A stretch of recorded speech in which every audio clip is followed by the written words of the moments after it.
Shalom à tous et à toutes, bienvenue à votre émission Sans Façon. Comme toutes les semaines, nous sommes encore là aujourd'hui pour discuter autour d'un thème qui est en rapport avec l'Église. Et aujourd'hui, le thème qui nous réunit est le suivant, le réveil spirituel dans l'Église. Et pour en parler, nous avons avec nous 4 invités, comme vous le savez.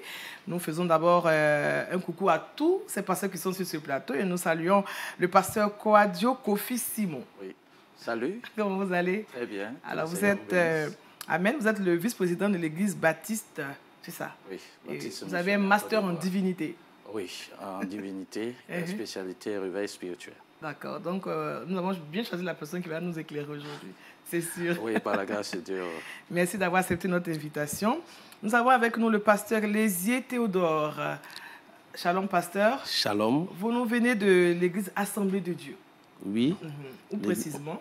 L'église de l'Assemblée de Dieu de Fékissé, sur la route de Benjerville. D'accord. Avec le révérend docteur Kofi Kona-Eugène. Ah, on lui fait un coucou. Ça se passe bien à cette église. Oh oui. D'accord. Merci d'avoir accepté notre invitation. Nous avons avec nous le pasteur Siri Mogador qui nous vient du plein évangile. Vous allez bien? Ça va, par la grâce de Dieu. Dieu merci.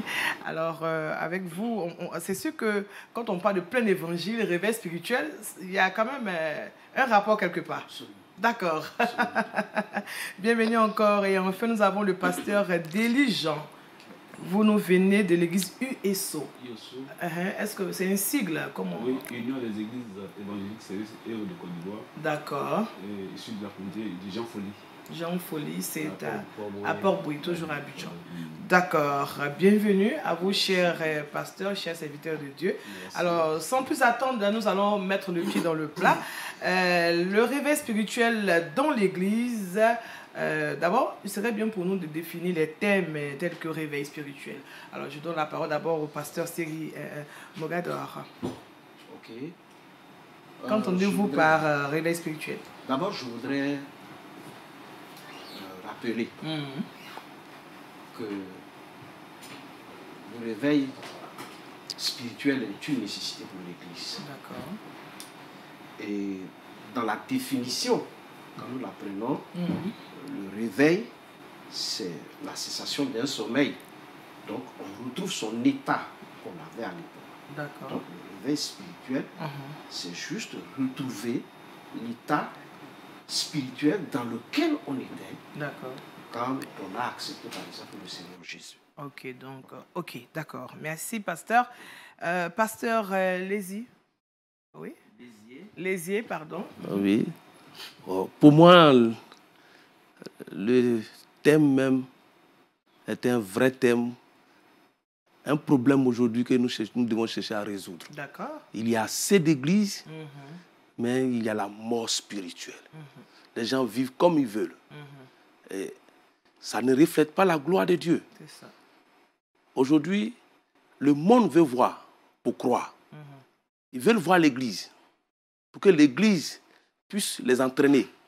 Mais si l'Église s'endort, il faut réveiller l'Église. Il faut réveiller l'Église. Alors, donc, qu'est-ce que vous pouvez dire par rapport au réveil spirituel? Qu'est-ce que vous donnez comme définition? Pour moi, le réveil spirituel, c'est le passage d'un état de sommeil à un état d'éveil.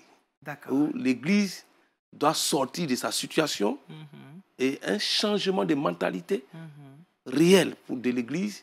Parce qu'aujourd'hui, on considère l'Église papa spirituel, maman spirituelle, oncle spirituel, on est dans ça.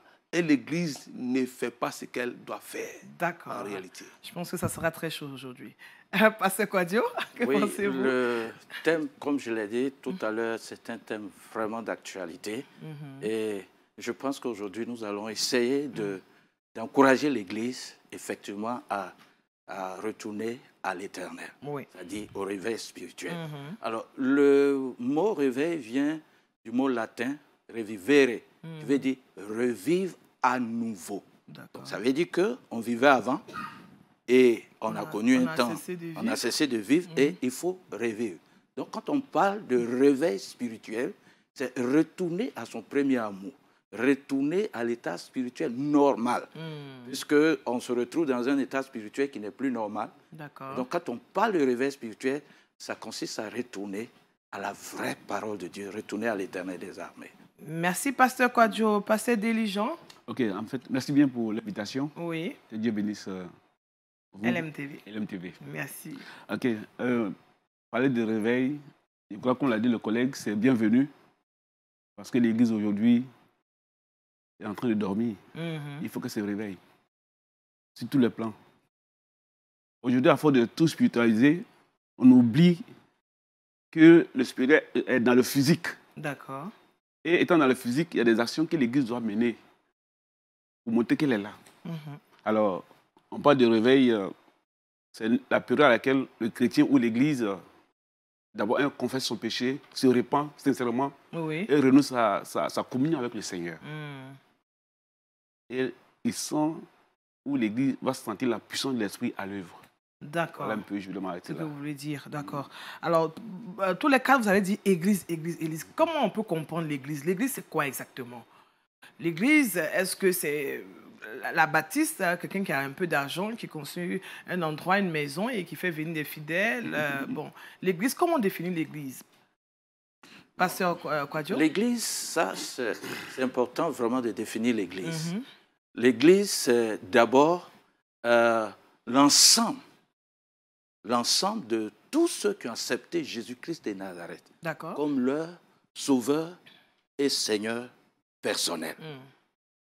Et donc, vous comprendrez qu'il peut y avoir plusieurs personnes dans l'Église, plusieurs personnalités, mais le Seigneur reconnaît que ceux qui l'ont accepté, ceux qui sont vraiment convertis, ceux qui sont nés de nouveau, ceux qui ont été régénérés. Donc, quand on parle de l'Église, il ne faut pas tout de suite penser que ce sont vraiment des personnes qui sont sauvées ou des personnes qui connaissent Christ qui sont à l'Église. Mais c'est ceux qui ont connu cette transformation intérieure, qui sont passés de la mort à la vie. Et donc, ce sont ceux-là que le Seigneur reconnaît comme ses enfants et ce sont ceux-là qui forment l'Église. Et donc, on parle de l'Église universelle. Donc, vous allez voir que dans tout le monde entier, c'est ceux qui sont nés de nouveau, qui sont convertis, qui constituent l'Église. D'accord. Alors, Pasteur Deli, oui. Vous partagez la même oui, mais je voudrais ajouter ceci que d'abord, l'Église, l'étymologie, ça veut dire hors d'eux, appelé hors d'eux. Donc, à l'époque, quand les anciens se retrouvent, ils se retrouvent hors du village, bien de la ville, pour pouvoir faire des rencontres. D'accord. Alors, l'Église, dans la Bible, désigne souvent la communauté. L'ensemble de ceux qui ont accepté le Christ, ceux qui suivent le Christ, qui suivent sa parole. Oui, l'Église, ce n'est pas les bâtiments, ce sont les personnes qui se retrouvent. Et il y a deux églises, il y a deux sens d'église. Il y a l'église universelle, c'est pour ça qu'on écrit l'église, quand j'ai reçu la note, l'église avec le grand E, je me suis dit, mais de quelle église s'agit normalement? Selon l'église, à un petit E, c'est l'église, la communauté que nous portons des noms, église temps, église temps, église temps, la communauté de ceux qui se retrouvent au nom du Seigneur Jésus-Christ. Mais il y a l'église universelle qui est tous les chrétiens qui ont accepté le Christ de tous les peuples, de toutes les nations, de toutes langues dans le monde entier. Et c'est Christ seul qui les connaît. D'accord. Ce n'est pas... l'homme ne peut pas forcément les connaître, mais Christ seul... C'est Christ seul qui les connaît. Ça, je retiens. C'est ceux-là qui viendra les chercher un jour. Amen. Il faudrait que chacun cherche à être parmi ceux-là. D'accord. Voilà. Pasteur Lézy. Ouais, Pasteur Lézier. Lézier, waouh, ça va chauffer aujourd'hui. Pasteur Lézier, alors votre définition de l'Église? Merci beaucoup. C'est le point clé du réveil. Parce qu'on ne sait pas qui doit se réveiller. Et qui dort. Et qui dort. Parce que l'Église, réellement, ecclésia. Ecclésia. Ça veut dire, comme le pasteur l'a dit, appelé hors d'eux. Et tous ceux qui ont été appelés hors d'eux sont eux qui viennent. Ils sortent de leur tradition, de leur vie passée. Et ils viennent se donner à une personne qui est la personne de Jésus-Christ de Nazareth. Amen. Voilà, ce sont eux. Et ces personnes, ici, comme le pasteur l'a dit, l'église, ce ne sont pas les bâtiments, ce ne sont pas les beaux temples. Ce n'est pas tout ça qu'est l'église. L'église, c'est toi et moi. Ceux qui ont accepté ton corps, c'est ça qui est le temple de Dieu. Et si ce corps n'est pas agréable à Dieu, l'Église a perdu, l'Église est démembrée, l'Église n'est pas réelle, l'Église ne joue pas son rôle. C'est pour cela que l'Église ici, c'est la personne qui accepte Jésus en réalité et qui décide de tout abandonner et donner sa vie entièrement à Jésus. C'est cette personne-là qui, aujourd'hui, qu'on a besoin que cette personne, s'il y a des défaillances, puisse se réveiller pour faire éclater la gloire de Dieu. Amen. Alors, Pasteur Siri. Oui, à côté de toutes ces définitions, oui, il y a quelque chose que je voulais rappeler. Allez-y. Donner aux gens qui vont à l'église. L'église, Jésus disait, il dit, je bâtirai mon église. Donc quand Jésus venait, il y avait des gens qui adoraient, mais il a vu que ce qu'il faisait là, ce n'était pas ce que lui, il aurait voulu. Donc, il dit, je bâtirai mon église et les portes du séjour de la mort ne prévaudront pas contre cette église. Amen. Donc, l'église est là. Et comme les pasteurs disaient, ce n'est pas un bâtiment. Mais à côté de ça, l'église est appelée hors d'eux. Donc, hors de quoi? Hors du monde. Donc, l'église ne peut pas ressembler au monde. Et puis, l'église, ce sont des assemblées de personnes qui sont là pour adorer le Seigneur et surtout travailler à l'accomplissement des desseins de Dieu. C'est ça. Donc, quand je deviens chrétien, ça veut dire que j'adore le Seigneur et je travaille à l'accomplissement des desseins de Dieu. Amen. Donc, Dieu a des desseins. Dieu s'est choisi l'Église, s'est choisi vous et moi. Le pasteur disait tout à l'heure, c'est vous, moi, et nous tous qui sommes là qui formons l'Église. D'accord. Alors, dans vos différentes définitions, je me suis rendu compte que le bâtiment n'a pas de valeur, c'est ce qu'on veut dire. Mais d'où vient le fait qu'aujourd'hui, la plupart des communautés veulent avoir une bâtisse somptueuse, une église à tel niveau, la plus grande église d'ICC qui reçoit... Bon, quel est le rôle justement de s'adonner à la construction de ces grandes bâtisses? Ça consiste à quoi? Mais ça répond à quel besoin? Est-ce qu'on ne peut pas construire juste un hangar et puis bon? En réalité, le bâtiment même en lui-même n'a pas de problème. D'accord. Au départ, quand l'Église a commencé dans des maisons. Quand on regardait la parole de Dieu, on dit l'Église qui se trouve dans la maison de temps. Bon, je pense qu'aujourd'hui, on a commencé à construire de grands temples à cause de l'évolution du modernisme. D'accord. Il faut se retrouver pour prier, pour adorer son Dieu. Donc, on achète des terrains, on bâtit un temple et toute l'église, tous les membres de cette église se retrouvent là. Et d'ailleurs, avant même de se retrouver là, les églises sont déjà dans les maisons, dans les foyers. Et puis, souvent, on se retrouve dans des quartiers. Donc, comprenez que l'église, le temple, la maison, ce n'est pas un problème. Ce qui est important, c'est que ce soit des personnes régénérées, des personnes converties qui se retrouvent ensemble là pour adorer le véritable Seigneur. Amen. Quelqu'un voudra ajouter quelque chose par rapport à ça? Oui, ce que je veux dire, je sais que la maison, c'est là où on se retrouve. C'est pour la famille qui se retrouve. C'est-à-dire que les convertis, chaque entité vient et on se retrouve là pour adorer le Seigneur. D'accord. Maintenant, chacun de voir quelle maison il faut construire pour être à l'aise. C'est tout. D'accord. Et je souhaiter que les lieux, les bâtisses que nous faisons, c'est bon, mais nous voulons que les gens travaillent plus au cœur des gens pour qu'ils parviennent à la définition que les pasteurs viennent de donner. D'accord. Pasteur Lézier, vous voulez ajouter quelque chose? Moi, on a besoin aujourd'hui, c'est vrai, qu'on puisse avoir des lieux de culte à cause de l'évolution. Comme les autres pasteurs l'ont dit, dans le passé, c'était des cultes des maisons. Mais aujourd'hui, nous avons évolué. Les cultes des maisons, le monde, tu ne veux pas, dans le quartier, une nouvelle personne qui ne connaît pas Dieu, il est seul, il a besoin d'être nourri. Et quand plusieurs vont se mettre dans une maison, la maison sera surchargée. Donc il faut un lieu où tout le monde peut venir se retrouver et pour écouter la parole de Dieu. D'accord. Bon, c'est bon, les lieux, ces genres de lieux, mais si on change de vision, on pense que c'est le lieu qui est plus important que la parole de Dieu, on fait fausse route. D'accord. Là, on se trompe. On se trompe. D'accord. Et c'est ça même, beaucoup font fausse route. Alors aujourd'hui, on entend que telle église n'est pas réveillée, telle est réveillée. Est-ce qu'aujourd'hui, la notion de réveil spirituel, l'église réveillée, ce n'est pas un effet de mode? Chacun ne veut pas montrer que vraiment, lui, à son niveau, il y a quelque chose qui est différent de l'autre. Comme on dit, entre eux, fait son petit tapage, pour qu'on sache qu'ici, on doit avoir plus de monde qu'ailleurs.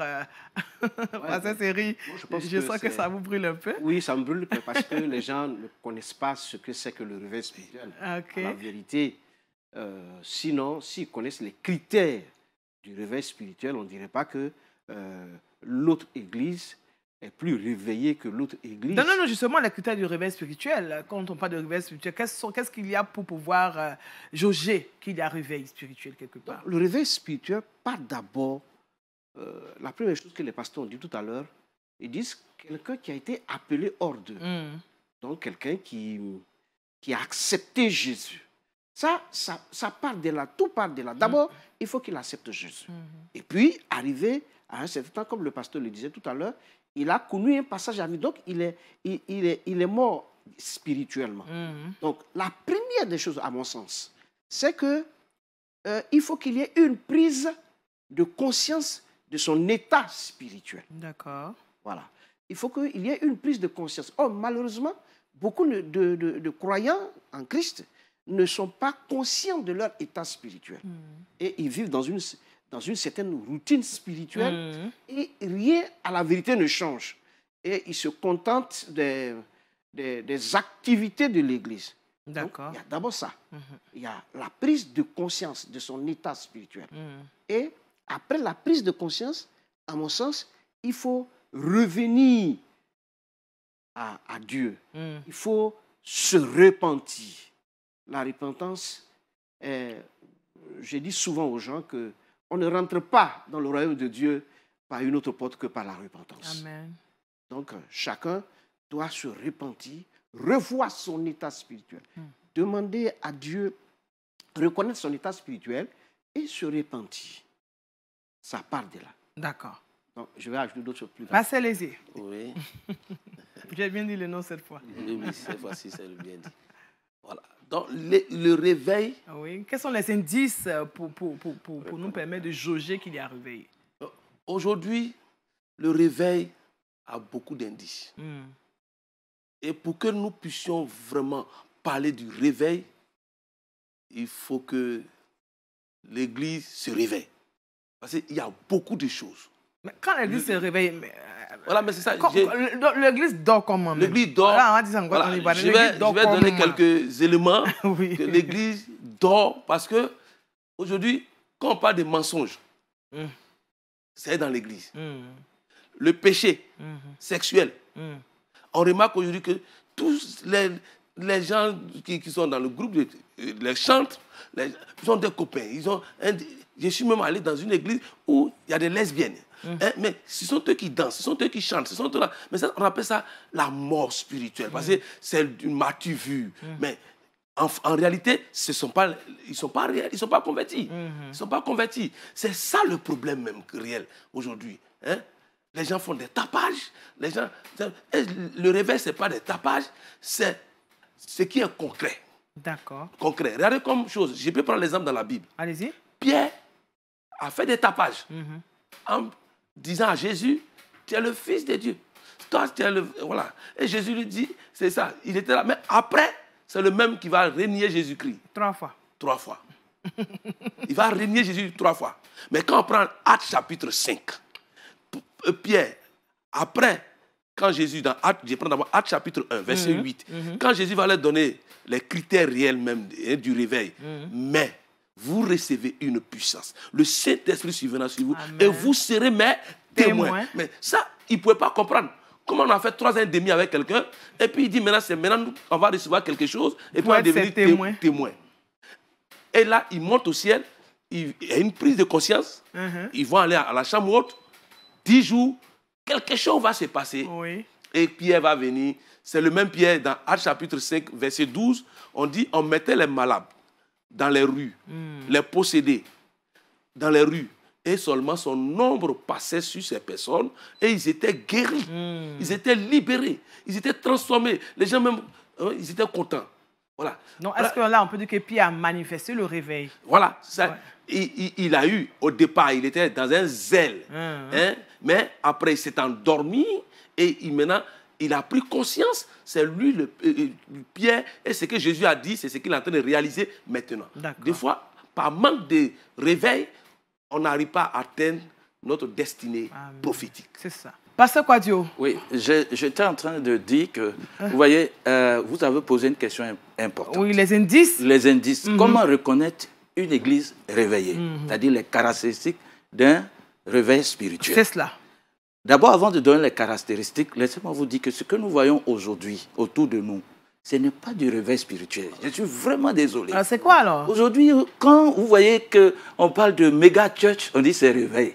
Quand on parle de parler en langue, prophétiser, hein, aujourd'hui, mais on va jusqu'à prophétiser le numéro de téléphone des gens. Mais ce n'est pas des signes de réveil spirituel. Quand le Saint-Esprit vient, on fait au-delà. Je vais vous dire, je suis désolé, aujourd'hui, le féticheur peut faire des miracles. Oui. Est-ce que vous comprenez? Le marabout fait des miracles.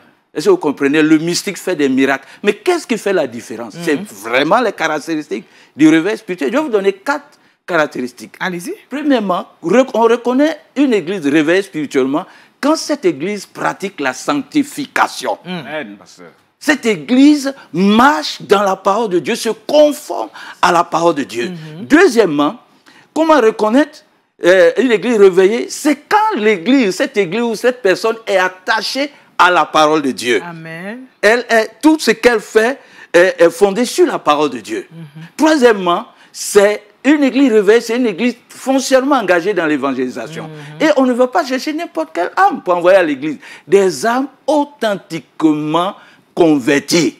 Aujourd'hui, on envoie n'importe qui à l'église. On utilise toutes sortes de stratégies pour tromper les gens. Venez, vous allez prospérer ici, vous allez manger, vous allez vous marier. Mais écoutez, nos églises sont remplies. Est-ce que ce n'est pas une manière pour ces personnes de pouvoir attirer plus de monde? Mais la parole de Dieu est basée sur la vérité. La Bible dit, vous connaîtrez la vérité et la vérité vous affranchira. On ne peut pas convertir quelqu'un par le mensonge. Ça, c'est faux. Et la dernière chose que je voulais dire sur comment reconnaître une église réveillée, c'est une église qui est engagée dans la prière. D'accord. Vous savez, il y a toutes sortes de prières. Prières de combat, prières d'intercession et autres. Et c'est dans ce domaine-là que l'on recherche maintenant l'effusion du Saint-Esprit, où nous voyons la puissance de Dieu se manifester au milieu d'eux. Mais si les gens veulent parler simplement de miracles, sans parler de repentance, sans parler de sanctification, en rejetant la parole de Dieu, mais ce n'est pas réveil spirituel. Là, c'est le sommet spirituel. Ça, c'est le sommet spirituel, c'est le mensonge spirituel. D'accord. Je pense que quand j'ai écouté les 4 caractéristiques, la sanctification, l'attachement à la parole de Dieu, l'évangélisation et la prière. Alors, aujourd'hui, on sait quand même qu'il y a beaucoup de communautés qui font des soirées d'édification, qui organisent des moments d'évangélisation pour pouvoir toucher plusieurs âmes. Mais tout à l'heure, dans vos propos, vous avez eu à dire, pasteur, qu'on n'envoie pas n'importe quelle âme à l'église. Est-ce que vous pouvez expliquer cette... n'importe quelle âme. Qu'est-ce qui est n'importe quelle âme? Bien, nous avons dit tout à l'heure, Jésus reviendra chercher son église. Une église sans tache ni ride. Et je voudrais qu'on m'écoute très bien. Allez-y. Parce que la Bible dit que dans les derniers temps, il y aura des pleurs et des grincements des dents. Et la Bible dit, ce n'est pas tous ceux qui me disent Seigneur, Seigneur, qui rentreront dans le royaume des cieux. Mais ceux-là seuls qui font ma volonté. Des gens viendront dire, Seigneur, on a prophétisé, on a fait des miracles. Et Jésus dit, je vais les regarder et je vais leur dire, vous n'avez rien à moi. Je ne vous connais pas. Mais ce serait terrible ce jour-là. Donc comprenez que pour pouvoir être compté parmi l'église vraie de Jésus-Christ qui viendra chercher, c'est donner sa vie, son cœur à Christ. C'est connaître ce qu'on appelle la régénération. La nouvelle naissance. Si tu n'as pas expérimenté cela, je suis désolé, quand la trompette va sonner, tu ne feras pas partie de ceux qui vont rencontrer Jésus dans les airs. Passez les oui. Merci, le doyen a dit quelque chose qui me fait intervenir. Allez-y. Voilà. En disant qu'on n'appelle pas n'importe qui à l'église, peut-être l'idée n'a pas été bien touchée. Voilà. Sinon, quelqu'un qui est marabout, on prêche l'évangile. Il accepte, d'abord, il est marabout. Il vient. Mais c'est l'église qui a le rôle de transformer cette personne par la parole. Si le réveil n'est pas basé sur la parole véritable, la personne viendra, elle sera toujours marabout, elle sera un pied dedans, un pied dehors. C'est cela. C'est ça. Mais forcément, tout le monde doit quitter quelque chose. Comme Zachée. Zachée, dans Luc 19, mais Zachée, il était quelqu'un de mauvaise vie. Mais Jésus va dire, dans Luc 19, verset 10, il va dire quelque chose de très important. Qu'il est venu chercher et sauver ceux qui sont perdus. L'évangile va à la recherche de ceux qui sont perdus. Les perdus.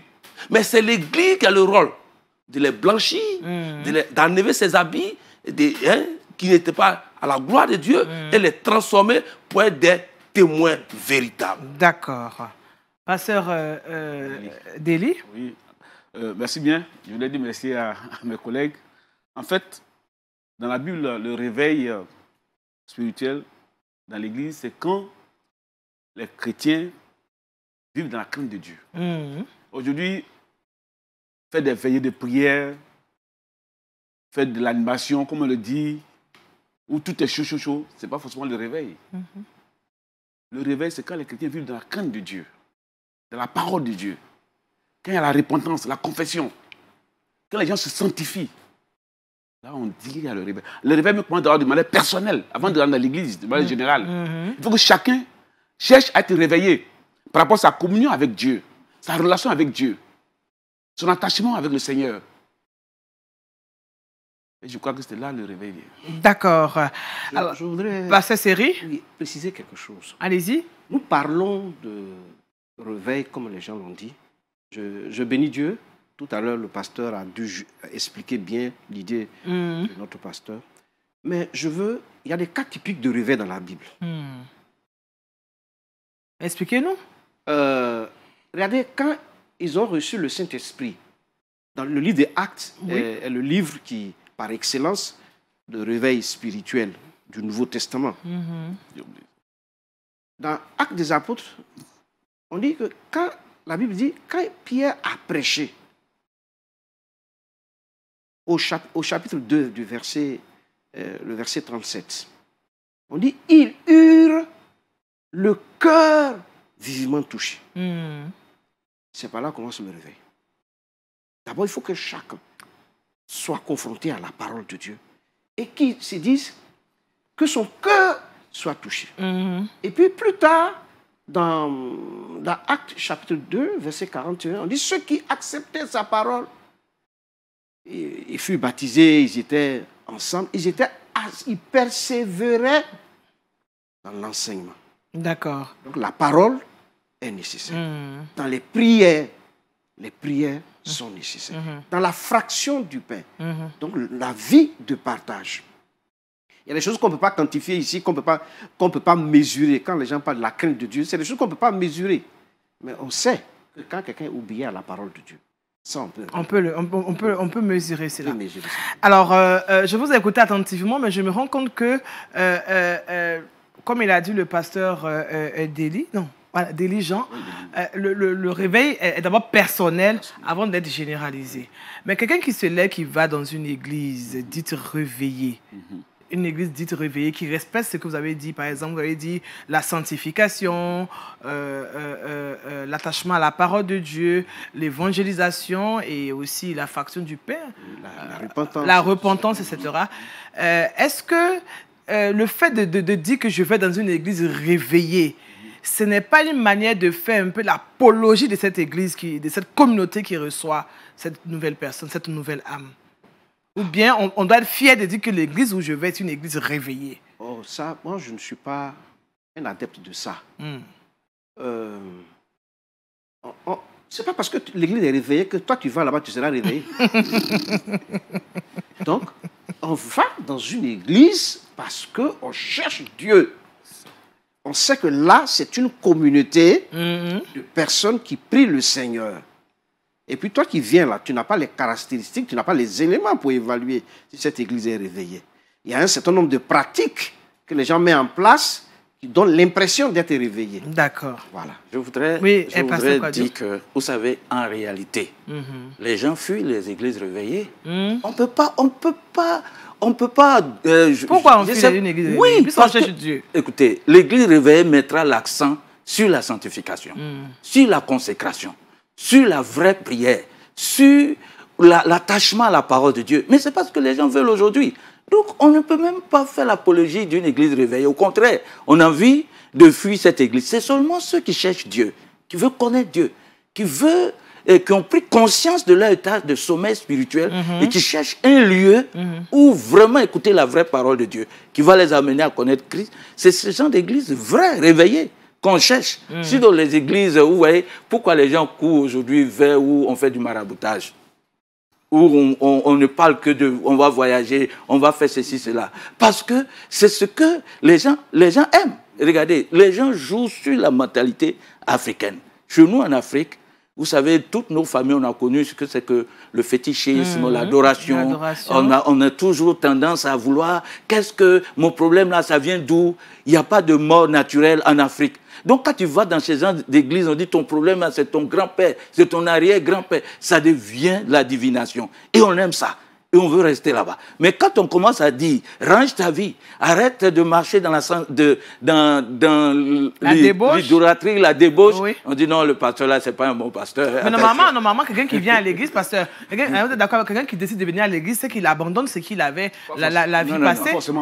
Aujourd'hui, c'est pas ça c'est pas ça. Aujourd'hui, les gens viennent avec tous les bagages. Donc, ah bon?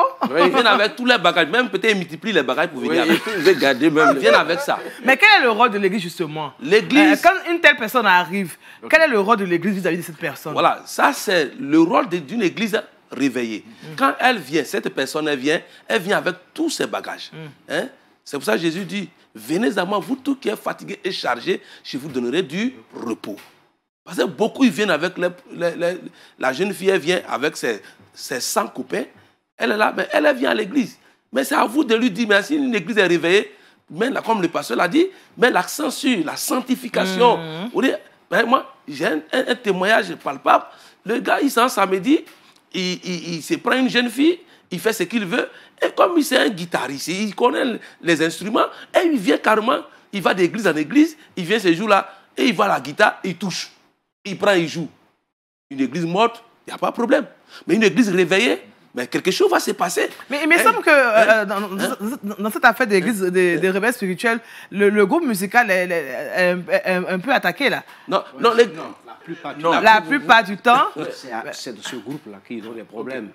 Daniel, aujourd'hui, je vais être honnête. Ce n'est pas seulement le groupe musical qui est attaqué. Soyons honnêtes, commençons par les hommes de Dieu. Quand on parle de réveil spirituel, ce sont les hommes de Dieu qui doivent être au devant. Peut-être on va en parler tout à l'heure. Mais s'il n'y a pas de réveil, ça veut dire que les hommes de Dieu eux-mêmes sont touchés. Pourquoi il n'y a pas de réveil? Pourquoi aujourd'hui on n'entend plus le vrai évangile enseigné dans nos églises? Parce que chacun de nous prêchons pour notre ventre. Il faut prêcher sur ton diacre qui est là, qui a 2 femmes au dehors. Il faut lui dire, pourquoi tu as 2 femmes? Il ne va pas payer sa dîme. Aujourd'hui, les pasteurs ont carrément abandonné l'évangile pour enseigner un autre évangile. Donc, je veux qu'on soit honnête pour que toute l'église entière recherche le réveil. Ça commence par les hommes de Dieu que nous sommes.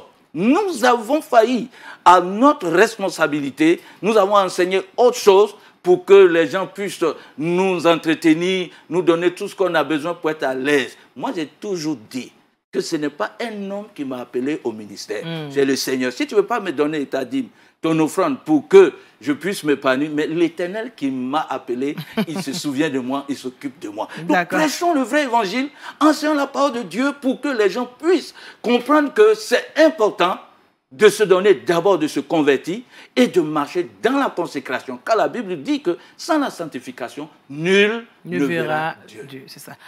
Alors, vous êtes en train de nous dire que vous êtes en train de nous dire que le réveil spirituel aujourd'hui, s'il n'y a pas de réveil, c'est que l'Église a failli.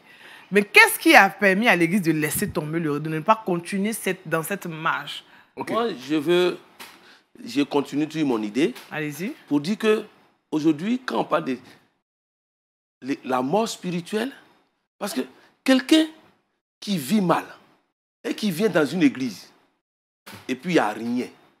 Il vient s'asseoir et puis il repart, il n'y a rien. C'est que du pasteur jusqu'au dernier chrétien, il y a problème. Ça, c'est une église. Toi, tu sais que tu vis mal, puis tu viens t'asseoir dans une église, et puis il n'y a rien. Et puis tu finis le culte. Comment il y a rien? Quand il dit il n'y a rien comme ça, le Saint-Esprit, il n'y a rien qui s'est passé. Et puis tu viens, tu t'assois tous les jours, tu viens, tu es là, et puis il n'y a rien. Il n'y a rien. Alors, donc tu vas continuer aussi à faire ce que tu fais. C'est ça. Voilà. Donc, c'est-à-dire que le Saint-Esprit, une église qui recherche la sanctification, qui a une vie de prière, l'onction de Dieu est présente. Et quelqu'un qui vient comme ça, qui rentre dans cette église, quelque chose se passe. Dieu parle. Dieu va parler. Hein?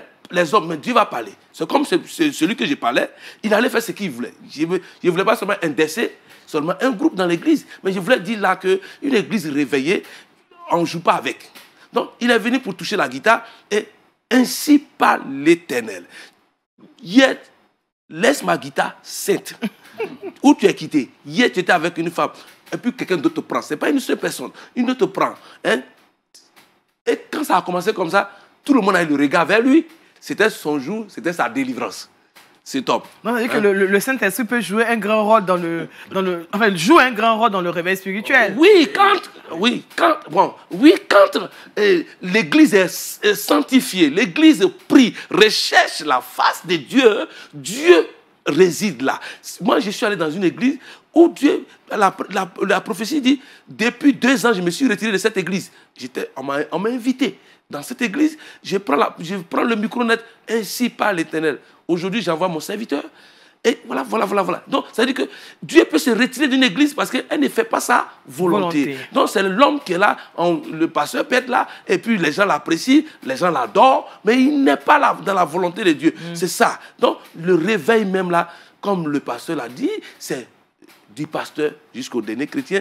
Tout le monde doit revoir sa vie et pour que Dieu puisse apprécier et que son esprit soit en mouvement dans l'église. Amen. Pasteur merci bien. Moi, je pense que le réveil même, c'est l'esprit qui fait le réveil. C'est l'homme de nous-mêmes. Nous ne faisons pas le réveil. C'est le Saint-Esprit qui est à l'œuvre en nous. Mais c'est quand nous recherchons la face du Seigneur que l'esprit agit. Comme je l'ai dit tout à l'heure, quand on parle de l'église, d'abord, c'est un panel individuel. Chacun doit chercher à renouer sa relation avec Dieu, dans la sanctification, dans la sainteté, dans la pureté et dans la crainte de Dieu aussi.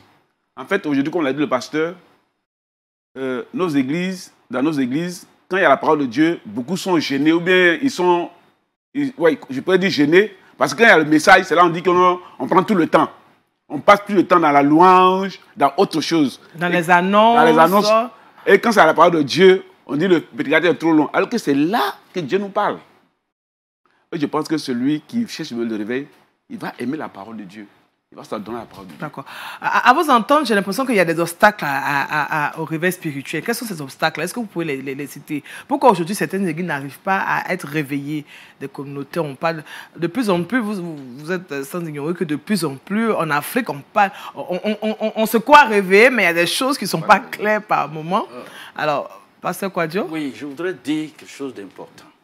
Vous savez, il y a des obstacles parce que les églises qui étaient dans nos nations en Afrique, par exemple, les églises qui étaient déjà implantées, se sont laissées séduire par le néo-pentecôtisme.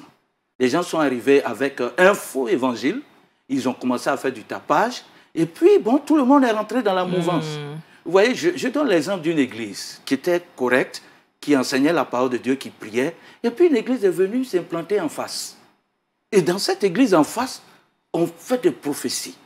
On dit, tu vas voyager, tu vas faire ceci, cela. Et puis, c'est la musique, excusez-moi, ça ressemble aux boîtes de nuit. On danse, on roule à terre. Et puis, l'église qui était en face a commencé à se vider. Et ils ont commencé à aller de l'autre côté. Bon, le pasteur qui était là, il dit, mais qu'est-ce qui se passe? Donc, qu'est-ce que le pasteur a fait? Il a commencé à copier le pasteur qui est en face. Vous dites, c'est à cause de ça que les gens vont là-bas, je vais faire la même chose. Donc, du coup, on s'éloigne de la volonté de Dieu. On s'éloigne de la volonté de Dieu. On veut faire comme les autres. On veut prier, on veut parler comme les autres, de façon éloquente, pour tromper, Et tout le monde est rentré dans cette mouvance. Mais, chers sœurs, qu'est-ce qui se passe aujourd'hui? Personne ne pense au vrai évangile. Mais je pense que il y a des femmes, des hommes qui sont tapis dans l'ombre en train d'intercéder pour que les yeux de l'Église s'ouvrent sur leur état réel, véritable. Comme le pasteur l'a dit tout à l'heure, il y a un processus pour aller au réveil spirituel. Et le processus là commence par une prise de conscience. C'est cela. Tant que nous n'allons pas prendre conscience de notre état, regardez dans Esdras au chapitre 1, verset 5, il dit tout ce dont Dieu réveilla l'esprit se l'éveil. D'accord. Tant que ton esprit n'est pas réveillé, tant qu'il n'y a pas une prise de conscience, tu vas continuer à suivre les autres, à faire comme les autres. Et c'est un véritable obstacle au réveil spirituel aujourd'hui. D'accord. Quelqu'un voudrait passer série? Je crois que il y a les ressources du réveil même, c'est la prière. Et c'est la prière qui déclenche tout le reste qu'on peut connaître. D'accord. Les mouvements du Saint-Esprit, les parler en langue et tous les autres. C'est la prière. L'autre ressource, c'est indéniablement la parole de Dieu. Amen. Mais alors, la parole de Dieu prêchée dans toute sa totalité. Maintenant, nous, on peut prêcher la parole de Dieu, mais ça dépend de la disponibilité de celui qui est en face. Voilà. Et ce que je peux dire à l'Église, c'est de rester scotché vraiment à la parole de Dieu. Pas à un bout de la parole de Dieu. Mais à la totalité de la parole. À la totalité de la parole. Parce qu'on a l'impression qu'on voit que les gens prennent une phrase de la parole de Dieu pour faire un culte. Et puis bon, il y a beaucoup de sensations, il y a beaucoup de choses. Revenons à la réalité. D'accord. On revient à la réalité. Voilà, je peux ajouter un peu sur les pasteurs, ce qu'ils ont dit. Les vrais obstacles du réveil, c'est le manque de consécration. La consécration. Et quand l'Église n'est pas consacrée à l'Éternel, on ne peut pas voir la gloire de Dieu. Amen. Il faut que du pasteur, du prophète, tout ça, on doit rentrer en nous-mêmes, une prise de conscience et pour se consacrer. D'accord. Se consacrer. La consécration. Moi, j'ai un slogan. Une consécration particulière, une onction particulière. Amen. Quand il n'y a pas de consécration particulière, Dieu ne peut pas déverser sa grâce sur toi. Hein? Tu vas chercher à aller voir les féticheurs, les marabouts, pour pouvoir avoir une onction superficielle, pour tromper les gens. Mais l'onction qui vient du Saint-Esprit, elle est spéciale. D'accord. Donc, ça part de la consécration. D'accord. Moi, je voudrais dire aussi la manque de connaissance. Oui, c'est David. Manque de connaissance dans le sens que les gens ne veulent pas aller, comme l'a dit le pasteur, à la parole de Dieu, mais ils veulent écouter que d'autres personnes leur prêchent cette parole. Alors que ce que les gens prêchent, c'est que la parole prise dans son contexte. Et c'est ce que les gens suivent aujourd'hui. Et c'est le problème que nos églises ont. Parce que les jeunes gens, ils font des cultes, des veillées par-ci, par-là, ils écoutent telle personne, que ce soit sur plusieurs chaînes, que ce soit même en spectacle. Ils reçoivent quelque chose qui n'est pas authentique et qui ne vient pas de la parole. Donc, il faut rechercher la vraie parole de Dieu, comme a dit Pasteur Kwadwo. Ouais. Alors, est-ce que vous pouvez nous donner, nous sommes déjà à quelques minutes de la fin de cette émission, mais il serait bon pour nous de vous poser cette question. Quel est l'impact sur le chrétien quand une église est réveillée? L'impact, Pasteur Elézé, d'abord. Okay, merci beaucoup. Oui. L'impact du réveil sur l'église. Le chrétien. Sur le chrétien. Une église réveillée produit beaucoup de choses à un chrétien qui est dans cette église. Parce que le chrétien est épanoui. Amen. Il a la joie de vivre sa vie chrétienne. Pas chercher à ressembler aux autres. Pas chercher à faire comme les autres. Mais il est fier et il fait confiance en son Dieu qu'il a fait sortir hors d'eux et qui peut l'amener à une autre dimension. Amen. C'est ça. Parce que tu n'es pas ballotté ici par telle idée. Quand toi-même tu vas dans une église où tu sais que ce qui se passe, tu es un chrétien rempli du Saint-Esprit parce que tu viens d'une église réveillée. Amen. Voilà. Tu n'es pas quelqu'un qu'on peut balloter ici, mentir par des paroles complaisantes. D'accord. Pasteur Elézé a beaucoup de choses à nous dire. Pasteur Série. Je vais prendre des cas pratiques. Allez-y. Il fut une année où des gens cherchaient la parole de Dieu en Côte d'Ivoire ici. Ils allaient au culte à 5 h du matin pour faire le culte de 8 h. Ils avaient soif de connaître ce que c'est que la parole de Dieu. Ils avaient soif que leur vie soit transformée. Alors, il est important que le croyant qui se sent réveillé, qui veut réveiller, j'ai dit qu'il doit... Jésus disait, allez faire de toutes les nations mes disciples. Le réveil spirituel, il faut être disciple de quelqu'un. D'accord. Et puis toi-même, là, fais produire des gens qui seront des disciples de Christ. Les gens se contentent d'aller à l'église seulement et puis de vivre seulement le culte du dimanche. On ne cherche pas à en faire aussi. On ne cherche pas à en faire des disciples. À la fin, on va se trouver dans la situation que le pasteur parlait. Et on cherche des lieux de spectacle. Moi, je voudrais... Oui, pasteur. Oui, l'impact d'une église réveillée. C'est un chrétien. C'est un chrétien. Si le chrétien dormait, s'il avait perdu le zèle, il va reprendre le zèle qu'il avait au début avec le Seigneur. Amen. Oui, dans sa vie. Sa vie sera transformée. Alors, si il avait mis une distance entre lui et le Seigneur, il va se rapprocher du Seigneur. Amen. Il va vraiment voir la lumière. Et sa vie sera un modèle. Il sera un modèle par rapport à la parole de Dieu, comme l'a dit Paul à Timothée. Que ta vie soit un modèle.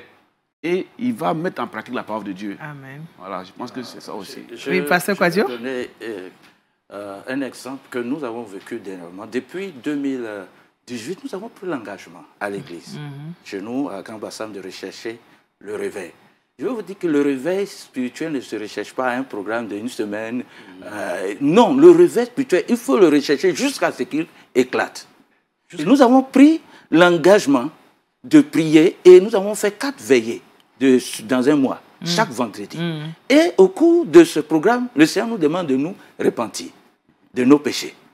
Premier vendredi, deuxième, troisième, jusqu'à la 4e, les gens hésitaient. Il dit, allez voir l'homme de Dieu ou la femme de l'homme de Dieu qui vont vous aider. Mais sœur, quand les gens, le Saint-Esprit a commencé à toucher les cœurs des gens pour s'engager dans la repentance. Cher pasteur, l'église est malade. Nous avons entendu des choses, même au niveau des enfants de l'école dimanche. Est-ce que vous savez que l'homosexualité rentre au milieu de nos enfants? Des gens disent des choses incroyables. Est-ce que vous voyez? Donc, quand tu commences à rechercher le réveil spirituel et quand ça commence à venir, ça a un véritable impact sur la vie de l'église, des enfants de Dieu. C'est-à-dire, les enfants de Dieu commencent à se repentir de façon sincère et honnête devant le Seigneur. Ils rejettent le péché. Et puis, cette soif de l'amour de Dieu là commence à revenir. L'évangélisation et bien d'autres. Mais pour terminer, je voudrais dire que le réveil n'a pas que d'impact sur les chrétiens, même sur la nation dans laquelle on vit. Ça impacte le gouvernement. Si on avait le temps, j'allais vous parler de réveil spirituel avec John Wesley, Charles Finney, qui a impacté la nation d'Angleterre ou bien des États-Unis. Donc quand il y a un réveil spirituel qui éclate dans une localité, dans une nation, ça impacte depuis là-haut le président jusqu'au simple et le pays, la nation est gagnée. La nation est restaurée. D'accord. Alors, nous sommes déjà au thème du temps qui nous est imparti. Rapidement, un mot, pasteur Lézir, un mot par rapport au réveil spirituel. Qu'est-ce que vous avez à dire à la nation, sinon aux chrétiens qui nous regardent, si vous voulez? J'ai tellement de choses à dire. Et on ne peut pas tout dire aujourd'hui. Oui, dites ce que vous pouvez dire. Le réveil, je pense que peut-être vous allez comprendre, vous allez encore permettre ces gens de tableaux et sur le plateau pour qu'on puisse encore en débattre. Parce que c'est la situation qu'on doit vivre et que les églises doivent emprunter le chemin. Parce que c'est la réalité. Il y a la mort spirituelle actuellement et sur le plan spirituel, les démons sévissent dans les églises, qu'aujourd'hui, ils sont les rosicruciens, les francs-maçons, les mystiques qui n'ont pas peur, ils rentrent dans les églises, ils font ce qu'ils veulent, parce que l'église est morte. L'église, et Dieu ne parle pas, parce que Puisque s'il n'y a pas de réveil, lui, il est là, il regarde. Mais si nous nous réveillons, et si nous décidons de nous réveiller, vous allez voir qu'un possédé, quelqu'un qui ne peut pas rentrer dans une église comme ça, à la porte, il sera à terre. Parce que le Saint-Esprit est en mouvement et il va faire le travail. Ce n'est pas nous qui faisons le réveil, mais le réveil, c'est fait par l'Esprit de Dieu. Amen. Mais pour déclencher l'Esprit de Dieu, il faut d'abord que nous prenions conscience, que nous puissions être des hommes qui craignent Dieu et qui se sanctifient et qui se consacrent totalement à Dieu. À Dieu. Merci, voilà. Pasteur Lézier, Pasteur Deli. Oui, moi je pense, je vous dis merci pour l'invitation, merci pour l'émission. Moi je voulais dire que l'Église, d'abord moi je commence par les individus. Chaque individu a besoin de se réveiller spirituellement, surtout nous les chrétiens. Se réveiller, c'est d'abord se repentir, abandonner le péché, vivre la parole de Dieu, la crainte de Dieu. Et je crois que si chaque chrétien se met à le faire, et que de manière individuelle, chacun le fait, quand ils vont se retrouver dans l'église, ou bien ensemble, le Seigneur sera à l'œuvre. Amen. Et aujourd'hui, je voulais aussi encourager tous nos responsables, je veux dire ceux qui sont un peu élevés. Il est temps pour eux aussi de dire la vérité, d'amener le peuple... De prêcher la vraie parole. La vraie parole de Dieu. Et d'amener aussi le peuple, nos responsables administratifs, à reconnaître leurs péchés, à leur dire qu'ils sont dans le faux. Quand ils sont dans le faux, il faut le dire. Eux, ils ont l'occasion de le dire. Okay. Et moi, je pense que chacun doit chercher à se repentir. D'accord. Merci, Pasteur Deligeant. Alors, Pasteur Seri? Ouais, je peux dire, pour résumer, au-delà de ce que les pasteurs ont dit,